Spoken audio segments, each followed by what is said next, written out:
A gente continua falando sobre o cenário fiscal e as revisões feitas pela equipe econômica, a expectativa para o bloqueio que deve ser anunciado na quinta-feira, segundo a indicação do próprio ministro Fernando Haddad.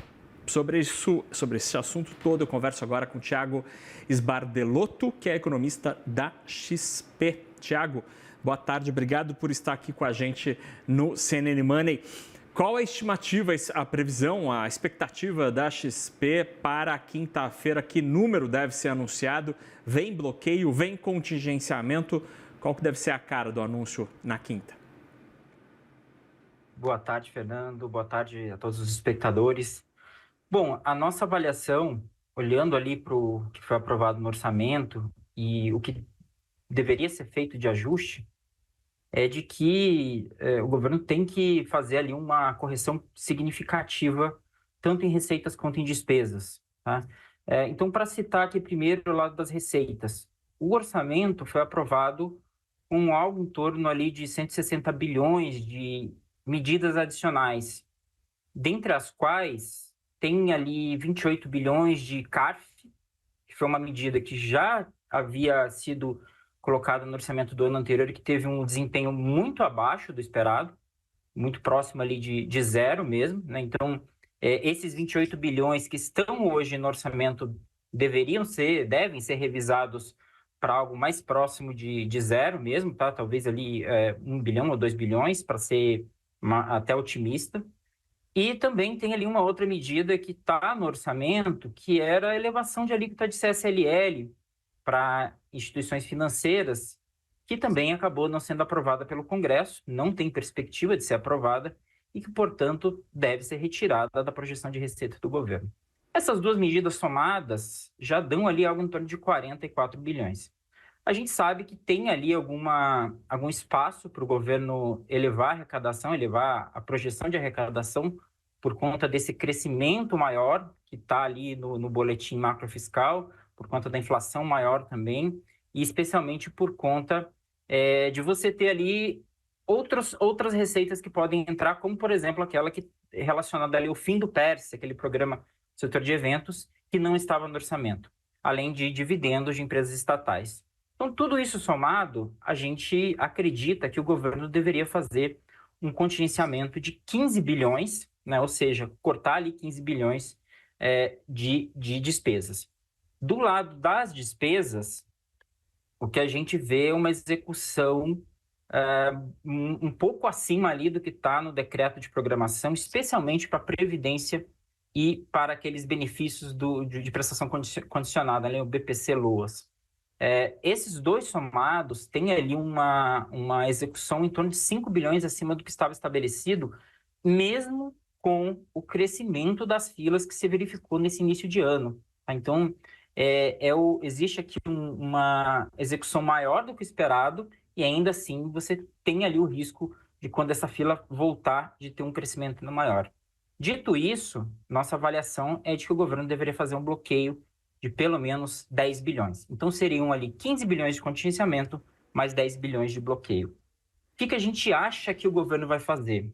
Ele vai entregar metade disso. Tá? Nossa visão é de que o governo chega ali com um bloqueio mais contingenciamento de 12 bilhões e meio, sendo 10 bilhões de bloqueio e 2 bilhões e meio de contingenciamento.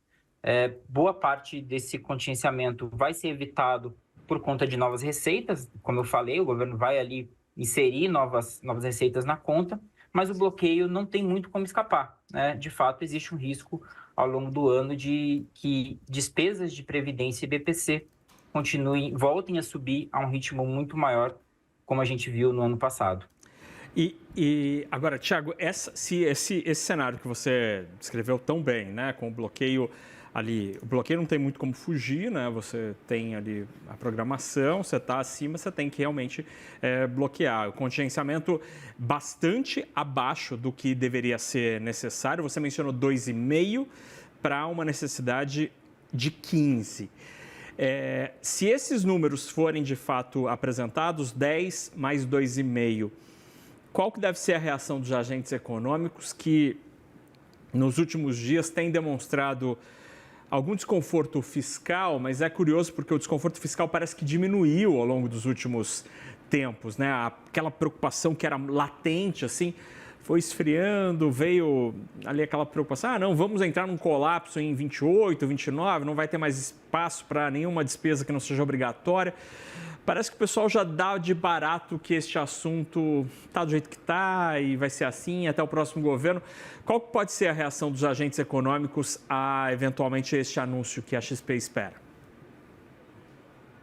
Fernando, eu acho que, para usar aqui o jargão do mercado, todos esses riscos que você citou aí já estão precificados, né? Então já estão ali no preço. Boa parte disso o mercado já conhece, sabe desses riscos e coloca ali no preço. Tanto é que a gente continua enxergando ali curvas de juros bastante altas, né? Títulos públicos pagando juros bastante elevados. Mas acho que o ponto aqui importante em relação à reação do mercado, tá? Eu vejo que esses 12,5 bi de bloqueio mais contingenciamento é levemente positivo no sentido de que faz ali a boa parte do trabalho do lado da despesa, tá? Do lado ali do limite de despesa. Então, você bloqueia 10 bilhões agora, você, de fato, não precisaria bloquear mais ao longo do ano, e aí você conseguiria ali, eventualmente, com algum andamento de pente fino, alguma outra medida de economia, você conseguiria até ir liberando recursos ao longo do ano, tá?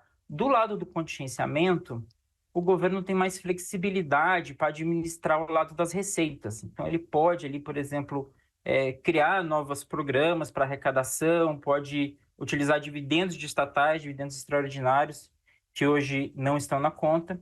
Inclusive, fala-se ali de uma possibilidade de um leilão de áreas não contratadas de petróleo, que poderia também suprir essa falta de receita esse ano. Tá? Então, acho que seria levemente positivo, mais pelo ajuste ali do lado do bloqueio, tá? Que seria um bloqueio próximo daquilo que a gente considera que seria o necessário, né? Então, levemente positivo por isso.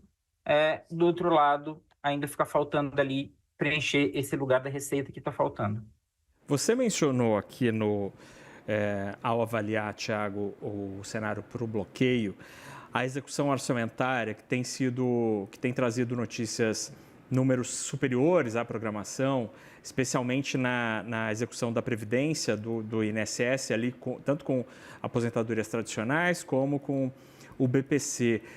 Qual que é a leitura que a XP faz desse cenário?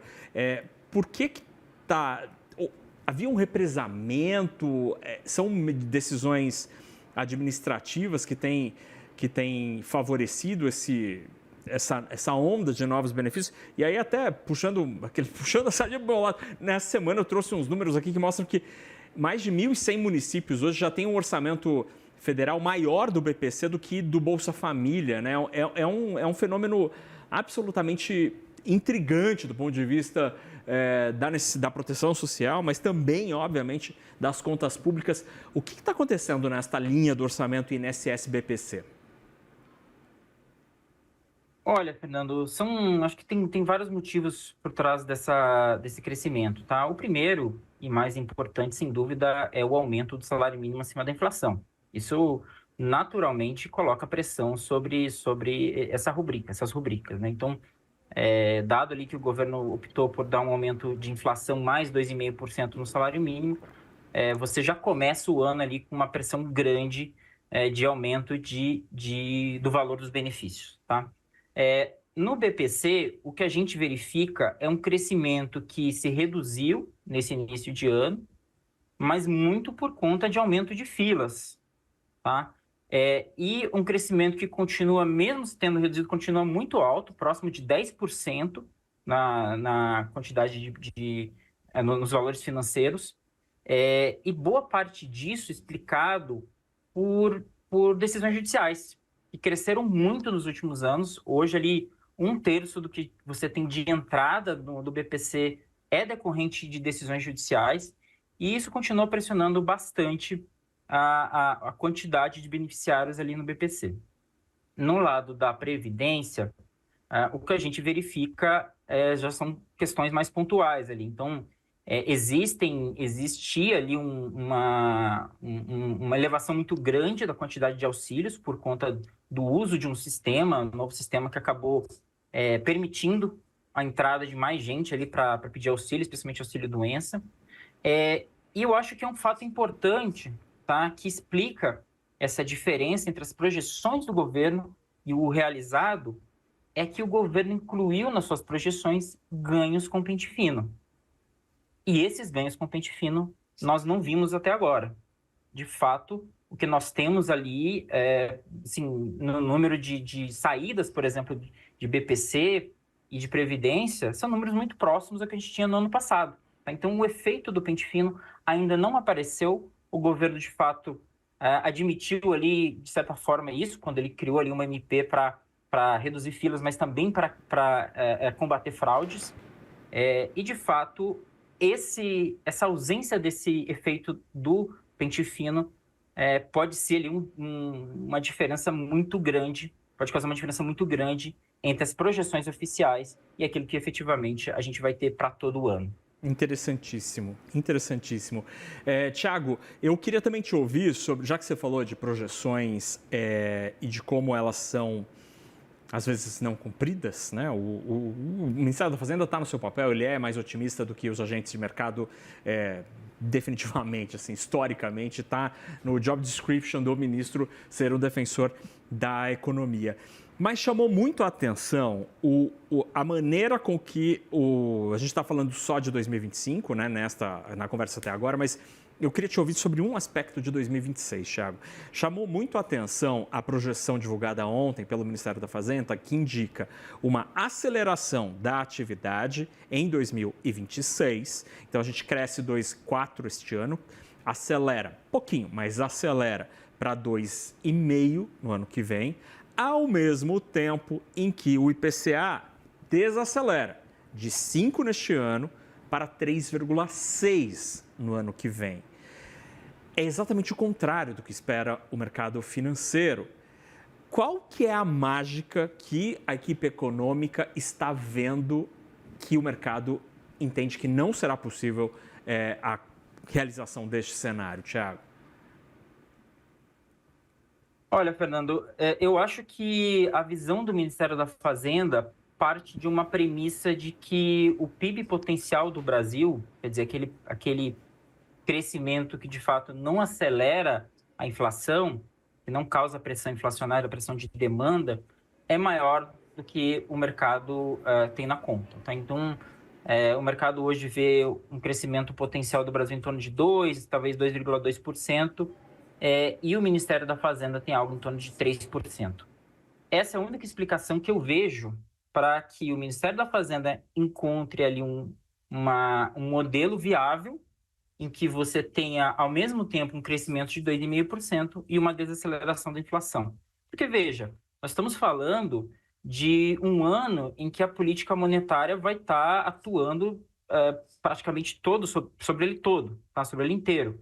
A nossa visão aqui é de que esse ajuste do ciclo monetário deve perdurar até o início do ano que vem, então você só vai ter queda de juros na nossa conta aqui a partir de 2026. Então, durante todo o ano de 2026, você vai ter a política monetária ainda afetando a atividade econômica.